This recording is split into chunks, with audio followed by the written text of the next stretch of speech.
في كلامه الكريم فأعوذ بالله من الشيطان الرجيم بسم الله الرحمن الرحيم تبارك الذي بيده الملك وهو على كل شيء قدير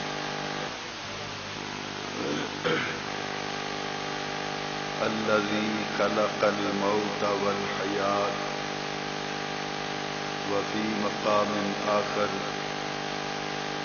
فسبحان الذي بيده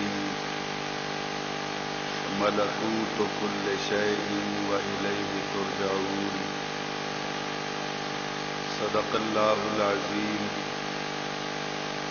وبلغنا رسوله النبي الكريم الأمين ونحن على ذلك لمن الشاهدين والشاكرين والحمد لله رب العالمين أما بعد فقد قال الله تبارك وتعالى في شان حبيبه ومحبوبه ومطلوبه ومقصوده وموجوده صلى الله عليه وسلم مخبرا وآمرا إن الله وملائكته يصلون على النبي يا أيها الذين آمنوا صلوا عليه وسلموا تسليما الصلاة والسلام عليك يا رسول الله الصلاة والسلام عليك يا حبيب الله الصلاة والسلام عليك يا رحمة للعالمين وسلم عليك وعلى آلك وأصحابك يا شفيع المذنبين الصلاة والسلام عليك يا جد الحسن والحسين وسلم عليك وعلى آلك وأصحابك يا نبي الحرمين ويا إمام القبلتين ويا وسيلتنا في الدارين أدركني أدركني أدركني يا رسول الله صلى الله تعالى عليك وسلم بفضل الله تعالى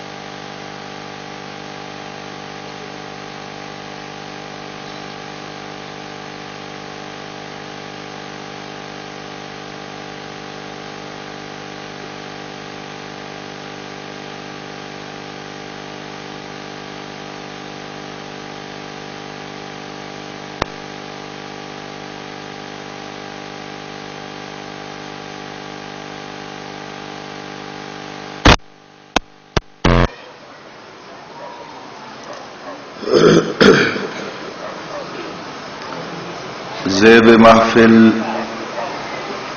صدر مجلس خطیب العصر علامۃ الدہر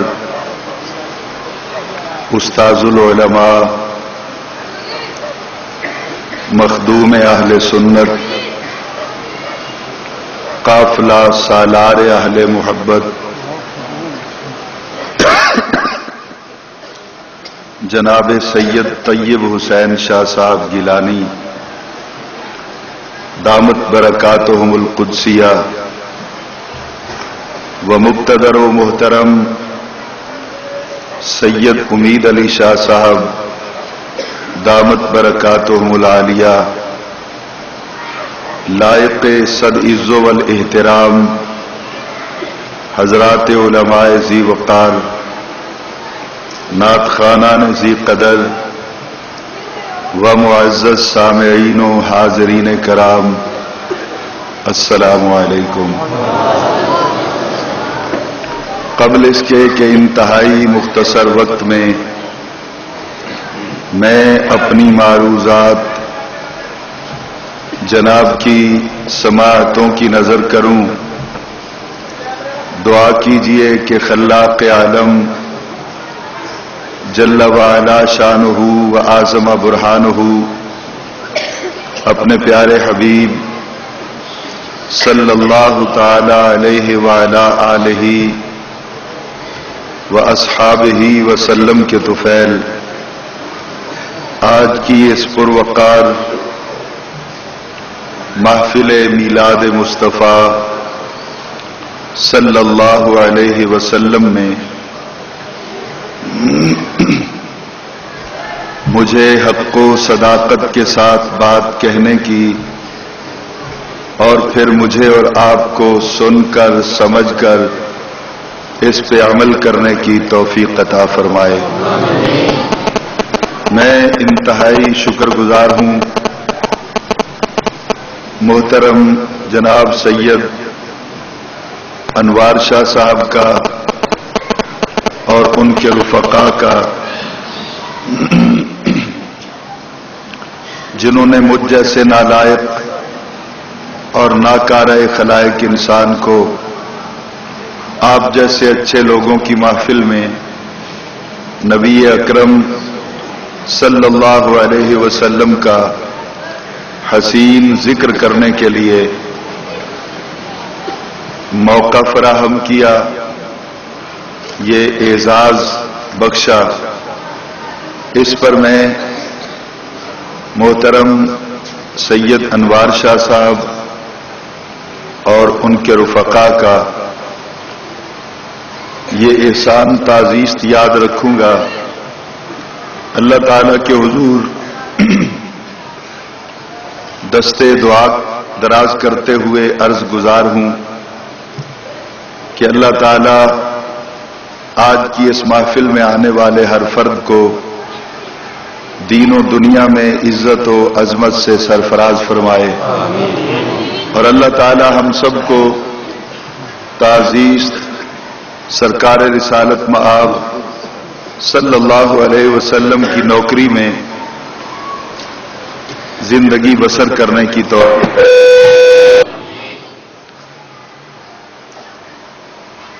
آج غالباً دوسری مرتبہ آپ کے اس خوبصورت گاؤں میں آنے کا اتفاق ہوا۔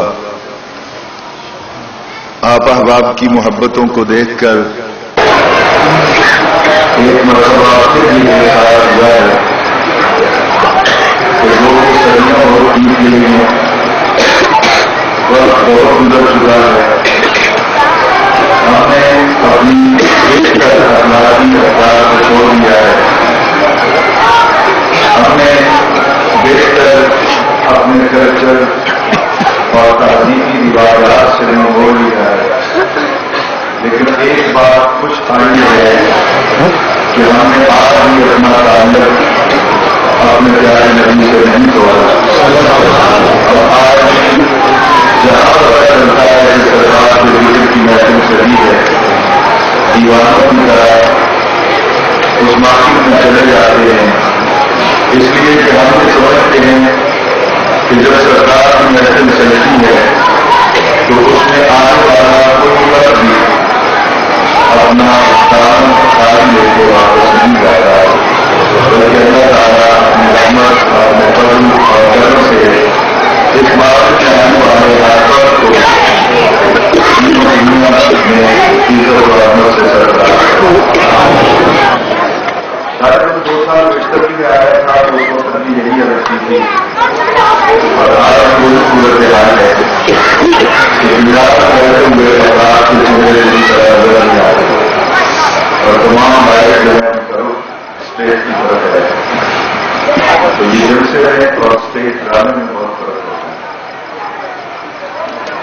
بہرحال انتظامیہ کا ایک اپنا روک ہے، لیکن جب تک بات کرنے والا اور بات سننے والا دونوں آپس میں مخاطب نہ ہوں اور ایک دوسرے کو دیکھ نہ سکے تو بات کرنے کا اور یہاں ایک اور چیز بھی مجھے بڑی محسوس ہوتی ہے کہ بڑا شوق ہے.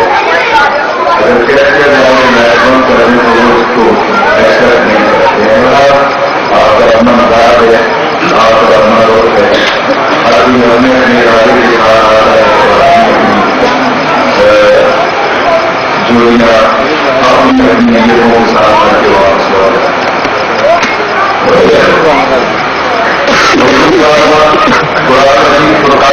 کے 30ویں بارے میں سے سورہ ملک کی ایک مکمل آیت کو میں نے تلاوت کی ہے اور دوسری آیت کا میں نے تلاوت کیا.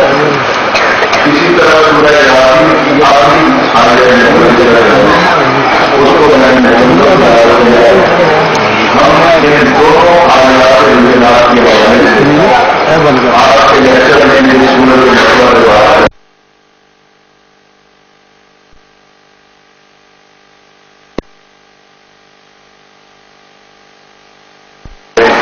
اپنے معروف کی رحمتوں کو بیان کروا دیں. یہ کہنے میری دماغ ہے سنت کے علماء کا یہ دعوت ہے کہ قرآن کی ہر آیت کے اندر اللہ تعالیٰ نے اپنے معروف صلی اللہ علیہ وسلم کی رحمت کو بیان کروایا اور قرآن پاک کی ہر صورت میں سورت مصطفیٰ تو اس طرح آپ اس لیکچر میں آپ کی معاشرے میں اگر آواز کچھ اچھا ہو آپ کوشش کر رہے ہیں بہت فاروق پر آواز ہے. میں آپ کی کر رہا ہوں لیکچر ضرور کنٹرول کر لیں گے. آپ مائک میں سے کر لیں, ابھی ادھر سے کنٹرول کر لیں گے. کام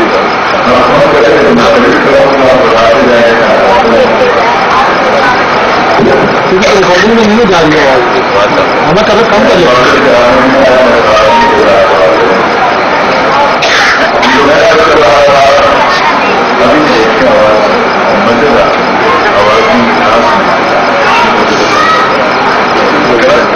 آپ کو تو مزہ آ جائے گا, آپ کے ساتھ دیکھ لیں گے. میں اور میرے سامنے ہی اسی طرح گھروں کو تو میں عرض کر رہا تھا کہ آج ہم قرآن مجید کو قائم کی ان آیات بینات کے حوالے سے اللہ تبارک و تعالی کی ذات کا اعتبار بھی حاصل کریں گے اور نبی اکرم صلی اللہ علیہ وسلم کی شان کو بھی انہی آیات کے حوالے سے ہم سمجھیں گے بھی اور انشاءاللہ العزیز اپنے عقیدے کا حصہ بھی رکھیں گے. قرآن مجید فرقان حمید کی آیت مبارکہ جو سورہ ملک کی پہلی آیت ہے, ہم اپنے سبق کا آغاز کرتے ہیں. اب میں اس بات کی اشارہ نہیں کروں گا کہ سننے والے شاید بہت پیچھے ہیں, چھوٹے چھوٹے بچوں کو آگے بٹھا دیا گیا الحمدللہ. تو اپنا غور سے میری بات کو سنیے گا. سورہ ملک کی ابتدائی آیت سے ہم آج کے سبق کا آغاز کریں گے. تو جہاں جہاں میں جناب کی سماعتوں کی مدد کرتے ہوئے اپنی معلومات پیش کرتا چلا جاؤں گا, آپ آواز کی خدمت میں صرف اتنی گزارش ہوگی کہ آپ ان مقامات کو اپنے اذہان کے اندر معقول کرتے چلے جائیں گے تاکہ میں دیگر آیات کے ساتھ ان کا کمبینیشن بناتے ہوئے سرکار مدینہ صلی اللہ علیہ وسلم کی بارگاہ اقدس میں حاضر کر سکوں. باقی چل کے اپنی منزل کی طرف تبارک الذی برکت والی موضوعات بنیادی حکومت کو کہ اس کے ہاتھ کے اندر, اس کے دستے قدرت کے اندر, اس کے دستے تصور کے اندر اس پوری کائنات کی بادشاہی, یہ ساری حکومت, یہ سارا اختیار اللہ تبارک و تعالیٰ کے دستے قدرت کے اندر. وہ آیات یہ شہر قریب وہی تو ہے جو اس کائنات کی ہر اس چیز پر قادر ہے جسے وہ پسند کرتا ہے. یہ بات ہمیشہ ذہن میں رکھیے گا کہ وہ اس کائنات کی ہر اس چیز پر قادر ہے جسے وہ پسند کرتا ہے. اللہ بھی وہی تو ہے جس نے خلق الموت والحیات, موت کو بھی پیدا کیا اور حیات کو بھی پیدا کیا. آپ اگر سننے کے لیے آئے ہیں تھوڑا سیدھے ہو جائے ہیں, مجھے پتا چلے کہ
سب برکتوں اور رحمتوں کا مرکز اور محور صرف اللہ تعالیٰ کی ذات ہے۔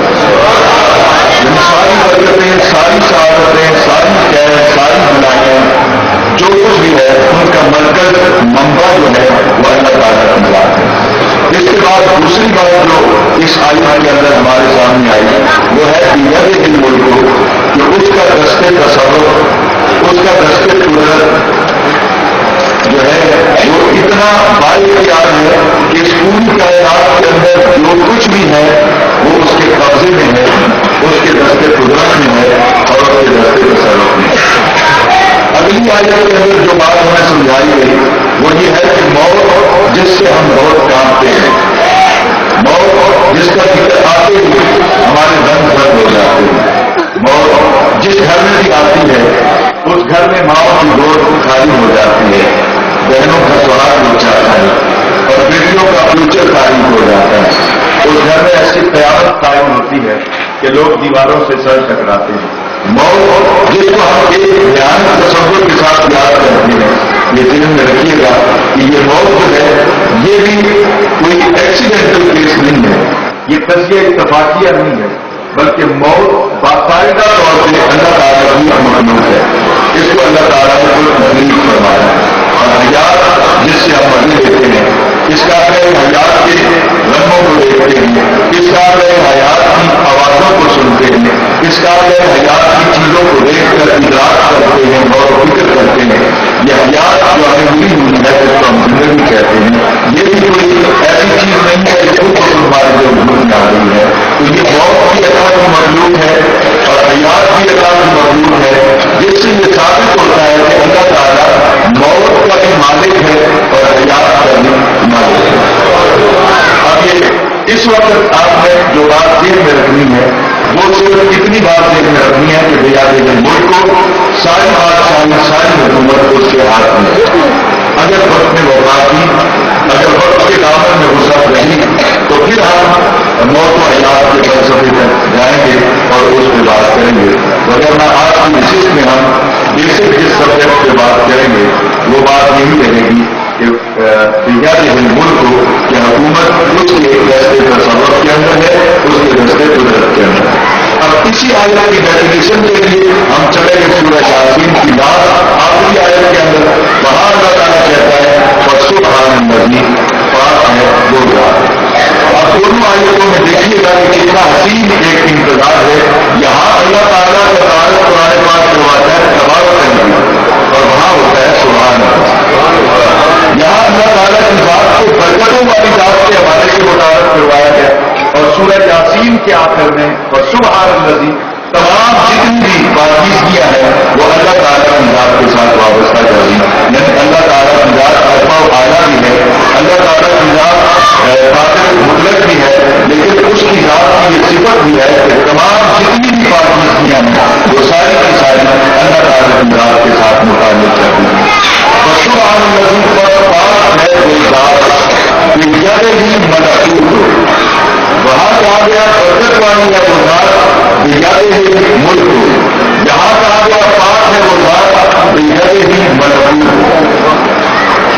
میں سب کے لیے کچھ بات نہیں کر سکوں گا، نائب صاحب جو ارباب گزارش کر رہے ہیں، جو نوجوان رہتے ہیں، اگر کسی ایک تک بھی میری بات کنوے ہو گئی تو میں یہ سمجھوں گا کہ میری پوری زندگی کا ماحصل مجھے مل گیا اور میری آخرت سمجھ گئی۔ اب غور کیجیے گا، وہاں ہے بیاد ملک اور یہاں پہ ہے بیاد ملکوت۔ وہاں پہ حکومت کا ذکر ہے، یہاں پہ ملکوت کا ذکر ہے۔ ملک اور ملکوت میں فرق یہ ہے کہ ملک حکومت کو کہتے ہیں اور ملکوت حکومت کے چلانے کو کہتے ہیں، اس کنٹرولنگ اتھارٹی کو کہتے ہیں، جس سے اس حکومت کے جتنے بھی افراد ہیں ان کو کنٹرول کیا جاتا ہے۔ تو جناب کے عالم نے ارشاد فرمایا، قرآن مجید میں خود اپنی ذات کا تعارف کروایا، اپنی ذات کو انٹروڈیوس کروایا کہ فسبحان الذی بیدہ ملکوت کل شیء، اس کارگر حیات کے اندر کوئی چیز بھی ایسی نہیں جس کی کنٹرولنگ اتھارٹی اللہ تعالیٰ کے دست قدرت میں آ تو سارے خلاف یہ کائنات عرضی ہو یا سماجی ہو، ان کے اندر جتنے بھی افراد پائے جاتے ہیں جن کو اللہ تعالیٰ نے عدم سے وجود عطا کیا، جن کو اللہ تعالیٰ نے حیات عطا کر دی ہے، اس حیات کو چلانے کے لیے لمحہ